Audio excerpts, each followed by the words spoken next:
Et coucou, comment ça va? Eh bien moi je vais très bien, car aujourd'hui on se retrouve pour un nouveau format que j'ai envie de faire depuis très longtemps, mais je savais pas trop comment. Alors vous commencez à le voir avec toutes les vidéos que l'on a sorties sur YouTube, mais on propose à 94%, oui c'est très précis, des recettes qui nécessitent un peu de temps, des ingrédients bien sourcés, un peu d'ustensiles bien utiles, et des techniques pour aller plus loin dans la cuisine. Alors moi, je trouve ça trop cool, j'adore faire ça, et j'ai l'impression que vous aussi. Mais je suis conscient que le lundi soir en rentrant du boulot, on n'a pas envie de se lancer dans un bourguignon avec 6 heures de cuisson. Moi aussi je dois me nourrir, et désolé si je casse un mythe, mais le soir chez moi, après une longue journée de tournage ou d'écriture, je me farcis pas 50 raviolis maison. Et là, vous me voyez peut-être un peu venir, mais du coup j'avais aussi envie de vous partager des recettes plus simples, plus accessibles, plus rapides, avec des produits plus faciles à trouver, mais qui soient des masterclass. Parce que le soir, j'ai pas forcément envie de passer 7 heures en cuisine après avoir passé 8 heures en cuisine, mais j'ai envie de bien manger. Et ce qui est génial avec cette série, car oui ça va être une série, j'ai trop d'idées pour ne faire qu'une vidéo, c'est que je vais proposer plusieurs recettes par épisode. On va donc envoyer des recettes pour le quotidien et qui se doivent d'être mémorables. Bienvenue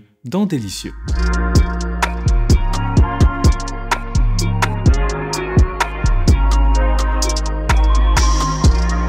Pour cette série, j'avais un peu envie de réfléchir par thématique. 3 plats faciles avec des œufs, 3 recettes de pâtes en moins de 15 minutes, 4 plats équilibrés pour assurer cet été, bref, vous avez compris l'idée. Mais c'était trop dur de choisir le thème par lequel commencer, alors je me suis dit que ce qui définit le mieux le format, eh bien c'est le quotidien. Ce que je cuisine vraiment chez moi le soir, car c'est ça qu'on a envie de voir pour ce premier épisode. Je vais vous proposer les 3 recettes que je cuisine le plus en ce moment la semaine, en rentrant du boulot. C'est tout moi en un triptyque de recettes. Pour commencer, une recette de soupe de nouilles au poulet inspiration ramen, parce que la nourriture japonaise, c'est ma passion. En revanche, promis, il n'y a pas de pousses de moutarde fermentée ou de bouillon qui dure 10 heures. Que des produits que l'on trouve partout, et surtout un plat prêt en 25 minutes max. On enchaîne avec des pastas ultra gourmandes, parce que les pâtes, c'est toute ma vie. Une sauce express légendaire, tomates, crème fraîche, parmesan, citron, pas de viande, car oui, je consomme de moins en moins de viande au quotidien, et ce qui me manque le plus, c'est les idées. Et pour finir, un bol de riz au saumon incroyable, lui aussi prêt en 20 minutes. Féculents, légumes, des protes, un plat équilibré mais avec une sauce très coquine, et avec cette technique de cuisson pour le saumon, vous allez devenir accro. En tout cas, j'espère que l'idée vous plaira. Dites-moi dans les commentaires les thématiques que vous voulez voir dans les prochains épisodes. Je vous conseille de vous abonner pour ne pas louper les prochains épisodes, ça va être grand. Le plus dur avec 3 recettes dans une vidéo, c'est de choisir par laquelle commencer. Mais ce qui est sûr, c'est que vous ne repartirez pas bredouille, ça part sur une soupe aux nouilles. Alors, ce premier plat, je l'adore.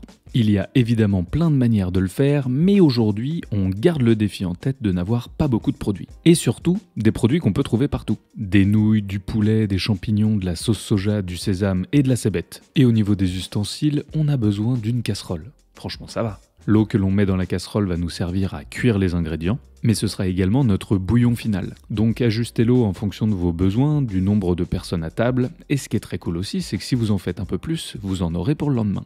Pour le poulet, j'ai choisi des cuisses désossées sur lesquelles j'ai gardé la peau. Mais cela fonctionne très bien avec du blanc également. Pour les champignons, j'avais des shiitake déshydratés, mais ça fonctionne très bien avec des champignons de Paris aussi. Pour la cébette, on va couper le blanc très finement, et on va le mettre de côté. Lui, il va aller dans le bouillon. Et la partie verte qui est un peu moins forte, qui a beaucoup de goût et qui apporte de la fraîcheur, on va la ciseler également très finement et la mettre de côté pour l'ajouter accrue à la fin de notre plat. Et si vous faites ce bouillon en grande quantité, vous pouvez même remplacer la cébette par du poireau, et pour la fraîcheur, un peu de ciboulette par exemple. On commence à voir apparaître dans l'eau des petites bulles, ça veut dire qu'on se rapproche doucement de la température idéale pour faire cuire notre poulet. On n'est pas des bêtes, on va assaisonner ce petit bouillon. Un peu de sel, de la sauce soja, si vous en avez sous la main du mirin ou du saké, ce sont des alcools doux japonais que l'on utilise beaucoup en cuisine. Mais ne vous en faites pas, il reste facultatif pour cette recette, ce sera tout de même très bon. On plonge donc nos cuisses de poulet dans le bouillon, suivi de près du gingembre que l'on a coupé bien finement. Et c'est maintenant l'heure d'ajouter les champignons. Comme vous l'avez vu, mes champignons sont séchés, donc cette première cuisson va leur permettre de se réhydrater. Si vous utilisez des champignons frais, je vous conseille de les mettre un peu plus tard dans la recette. Je me rends compte que mon feu est un peu fort et je n'arrive pas à garder cette toute petite ébullition. Donc on baisse le feu pour garder ce petit frémissement pour une cuisson totale de 25 minutes. Si vous avez le courage, vous pouvez écumer les petites impuretés qui remontent à la surface. Cela permettra surtout d'avoir un bouillon le plus clair possible. Car oui, on a la flemme, mais oui, on veut des jolies choses dans l'assiette. Une fois que le poulet est cuit, on va pouvoir lancer l'eau de cuisson des pâtes. Pendant qu'elle chauffe, on va pouvoir débarrasser le poulet et les champignons dans un petit plat. Cela va premièrement permettre à la viande de se reposer. C'est toujours bien de laisser reposer la viande pour qu'elle tire un peu et qu'elle soit le plus juteuse et moelleuse possible. Et deuxièmement, cela va nous permettre d'ajouter les derniers ingrédients au bouillon. Car en ajoutant seulement maintenant la partie blanche des cébettes et le sésame, ils seront juste cuits avec une texture très agréable en bouche. Alors que si vous les mettez dès le début, vous risquez de vous retrouver avec une sorte de bouillie. Et là, nous, on veut un bouillon. Vous voyez la différence ? On laisse ce petit monde reposer au chaud pendant tout le reste de la préparation. Enfin, tout le reste de la préparation, ça va bien se passer. Il faut couper le poulet et faire cuire les nouilles. Ça va aller. On se munit d'un couteau bien aiguisé et on va couper de fines tranches dans le poulet. En les coupant le plus finement possible, ce sera beaucoup plus simple à la dégustation et du coup beaucoup plus agréable. Parce que manger cette cuisse de poulet au couteau et à la fourchette dans un bol rempli de bouillon, c'est pas ouf. Et surtout, ça vous permet de commencer à manger. Et je sais pas vous, mais moi quand je prépare à manger, j'arrive pas à ne pas manger. Le plus dur, c'est qu'il reste vraiment de quoi mettre quelque chose dans l'assiette au moment de passer à table, quoi. Toujours dans le souci d'avoir la dégustation la plus agréable possible, on va également couper les champignons. Évidemment, si vous avez utilisé des frais, je vous conseille de les couper avant la cuisson. Le bouillon, le poulet et les champignons sont prêts. Il ne reste plus que les nouilles. Une fois que l'eau est à ébullition, on peut les ajouter. Et là, il vous suffit de respecter le temps indiqué sur le paquet. Est-ce que ce serait pas le moment d'en profiter pour goûter le bouillon ? Parce que, au-delà du fait que je suis un petit gourmand, c'est toujours important de goûter ce qu'on fait. Car évidemment, je vous mets des quantités dans la description, mais il faut ajuster l'assaisonnement en fonction de vos goûts. On n'a pas le même poulet, la même sauce soja, les mêmes champignons, donc il faut s'adapter pour avoir un plat parfait.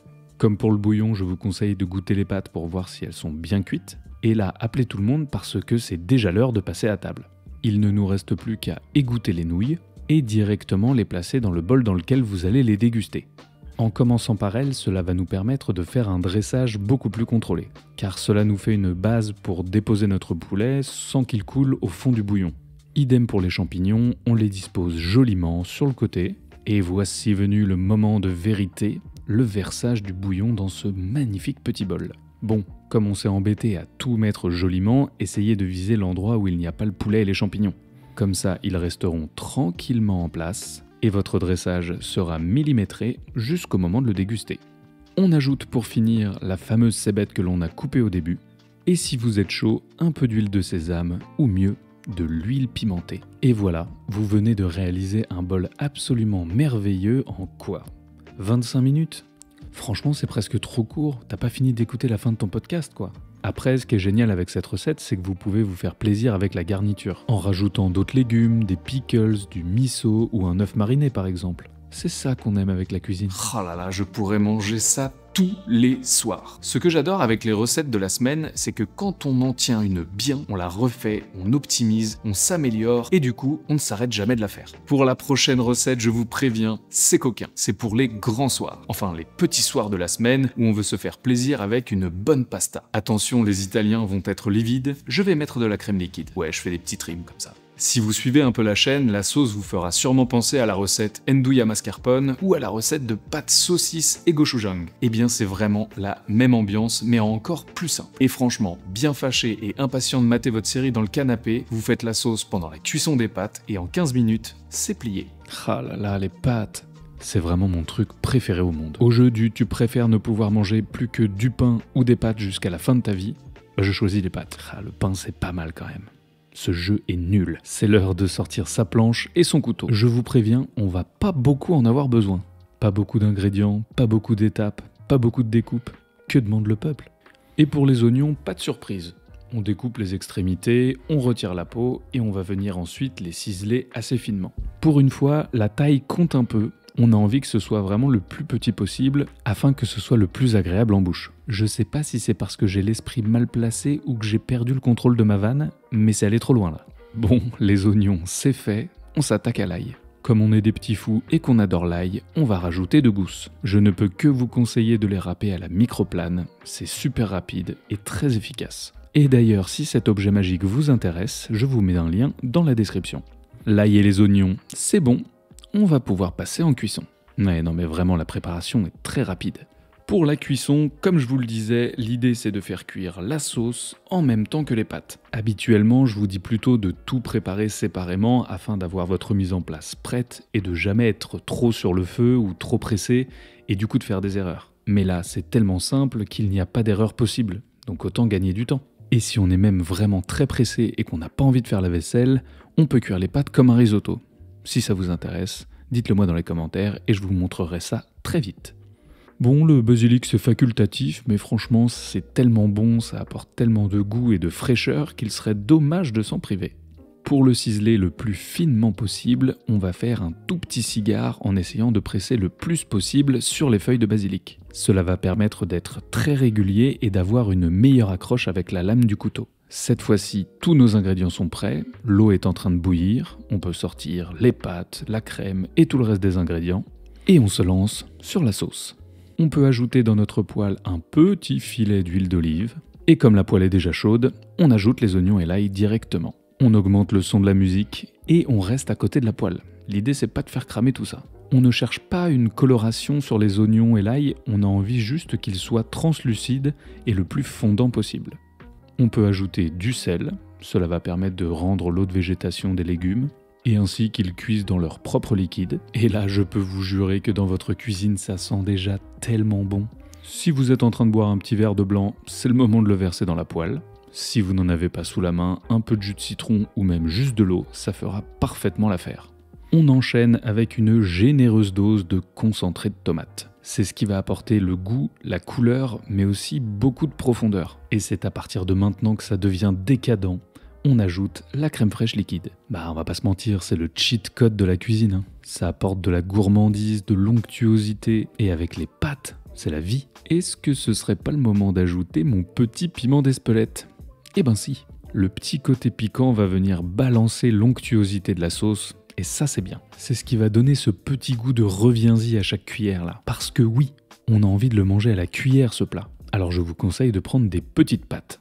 Je sais pas vous, mais moi j'ai toujours peur de manquer avec les pâtes. Donc c'est parti pour une petite raouette, histoire d'être sûr. Je l'ai pas précisé, mais on a bien salé l'eau des pâtes, et on pense à mélanger au début pour éviter que les pâtes accrochent. Au bout de 5 minutes, on peut prélever un peu d'eau des pâtes pour l'ajouter à la sauce. Ça va nous permettre de la rallonger, et l'amidon contenu à l'intérieur d'augmenter l'onctuosité. Car le piège ici, c'est de ne pas avoir assez de sauce. Donc mieux vaut en avoir un peu trop et la faire réduire, que pas assez et d'avoir des pâtes toutes sèches. Dans cette sauce, on a de la douceur, de la gourmandise, un peu de piquant. C'est donc le moment de rajouter de la fraîcheur avec les zestes de citron jaune. Franchement, cette étape-là n'est pas facultative. C'est vraiment ce qui va emmener la recette dans une autre dimension. Pour ajouter un peu d'acidité, on ajoute le jus. Et parce que des pâtes sans fromage, c'est comme un jean sans poche, on ajoute un déluge de parmesan. On enchaîne avec quelques crac-crac de poivre noir et on rectifie le sel si besoin. J'ai beau manger cette sauce toutes les semaines, je la trouve toujours aussi canon. Bon, je crois que c'est le moment de vous parler un peu de la cuisson des pâtes. Alors déjà, ça me paraît être une évidence, mais quand je vois certains de mes potes, je pense que ça l'est pas encore. Donc s'il vous plaît, lancez un chrono. Ne me faites pas le coup de regarder l'horloge du four en vous disant « Ok, ça fera 8 minutes, dans 2 minutes... Ok, donc à 12, c'est bon ». Mon conseil, mettez 1 minute de moins que le temps indiqué sur le paquet et commencez à vérifier en goûtant.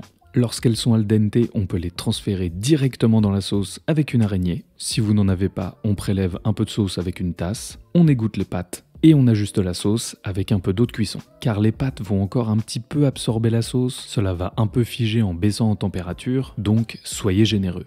On ajoute le basilic au tout dernier moment, cela permettra de bien développer ses parfums et d'éviter qu'ils deviennent tout noirs si on l'ajoute trop tôt.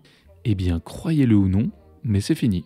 Il ne vous reste plus qu'à dresser cette petite merveille dans des assiettes creuses, d'appeler tout le monde à table et surtout de s'ajouter une généreuse pincée de parmesan. Oui, je sais, il y en a déjà dans la sauce, mais c'est vraiment trop bon. Pour la dernière recette, c'est la recette que je fais quand j'ai envie de me mettre dans mon canapé avec un grand film en kiffant ma vie. Et que ma copine me répète à chaque bouchée « C'est vraiment bon, hein, j'en veux plus souvent ». Elle parle pas comme ça. Alors, dans cette recette, il y a du riz. Et donc je ne peux que vous conseiller d'investir dans un autocuiseur. C'est pas une collab, hein. Juste ma vie a changé depuis que j'ai ce truc. Vous pouvez en trouver pour moins de 50 €. Et avec ça, vous aurez du riz parfait à tous les coups et il le tient même au chaud jusqu'à ce que vous passiez à table. Le mien a 4 ans, j'ai dû l'utiliser 400 fois, ça bouge pas, c'est génial. Il vous suffit donc juste de rincer un volume de riz que l'on ajoute dans la cuve, un volume d'eau que l'on ajoute directement, on branche, on appuie sur le bouton et dans 12 minutes, c'est prêt. Ça s'arrête tout seul, ça reste au chaud, c'est parfait. On va ensuite faire chauffer un petit volume d'eau dans une casserole. Pendant ce temps-là, on va pouvoir s'occuper de tout le reste des ingrédients. Notre protéine, aujourd'hui j'ai choisi du saumon. C'est la saison alors j'ai pris également quelques petits pois frais. Mais sinon vous pouvez très bien prendre des surgelés, ça fonctionne très bien. Et pour un max de fraîcheur, un concombre. J'utilise ma mandoline pour les couper le plus finement possible, mais cela fonctionnera très bien avec un couteau. Juste ne me faites pas des tronçons de 1 cm. Si on utilise la mandoline, on fait attention à ses petits doigts. C'est un gain de temps incroyable, mais si on doit passer l'après-midi aux urgences, c'est beaucoup moins rentable. On vient ensuite assaisonner les concombres avec du sel fin et de la sauce soja. Le sel va les faire dégorger, mais du coup, allez-y mollo sur la sauce soja, sinon ça risque d'être trop salé.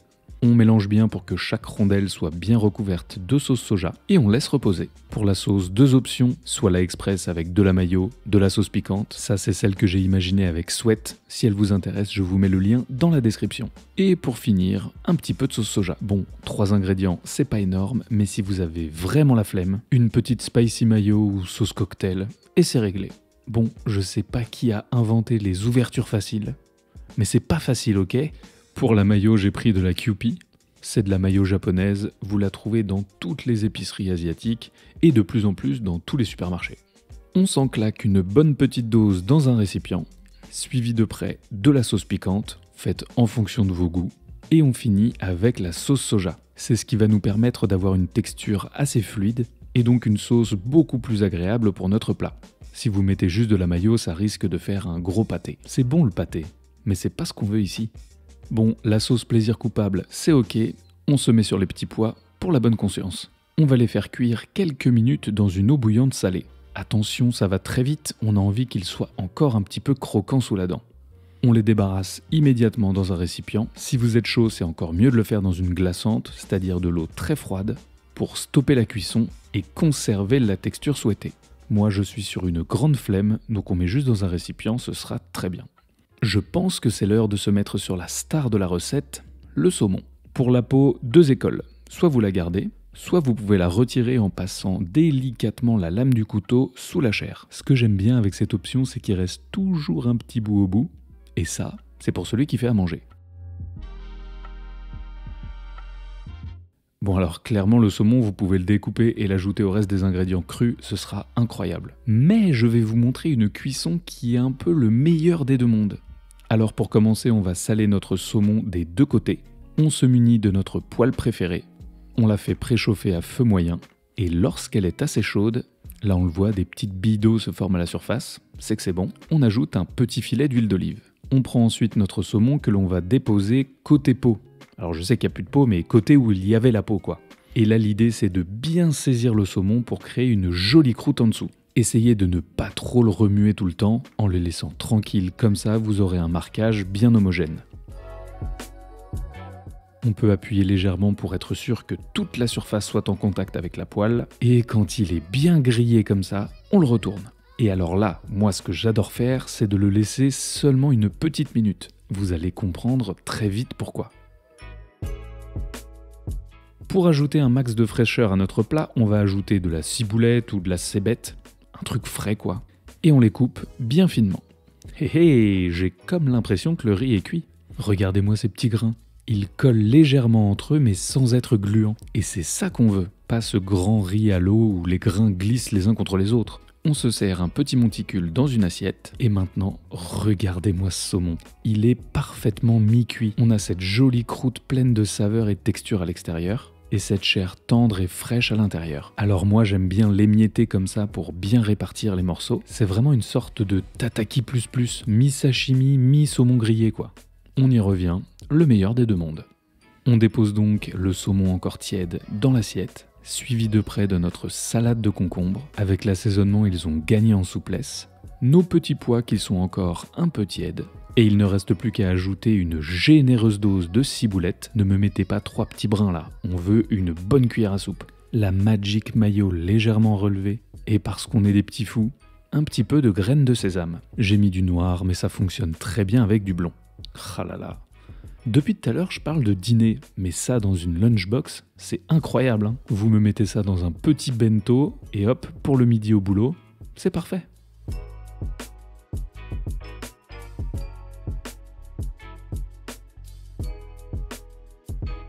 Et ben voilà, pourquoi faire une recette par vidéo quand on peut en faire 3? Alors j'espère que ce premier épisode vous a plu et que vous aurez envie de refaire une, deux ou même les 3 recettes. Surtout, si vous êtes heureux avec ce genre de format, faites-le nous savoir en explosant le bouton j'aime et en partageant en masse avec votre frère, mère, père, meuf, mec pour que vous puissiez avoir ça demain en rentrant à la maison. N'oubliez pas de vous abonner pour ne pas louper les prochaines vidéos et si vous aimez ce genre de recettes plus simples, allez faire un tour sur mon Insta, il y en a plein et elles sortent une fois par semaine. Je vous dis à très vite pour de nouvelles aventures, c'était Hugo, vous êtes toujours sur Woogies, bon appétit, ciao!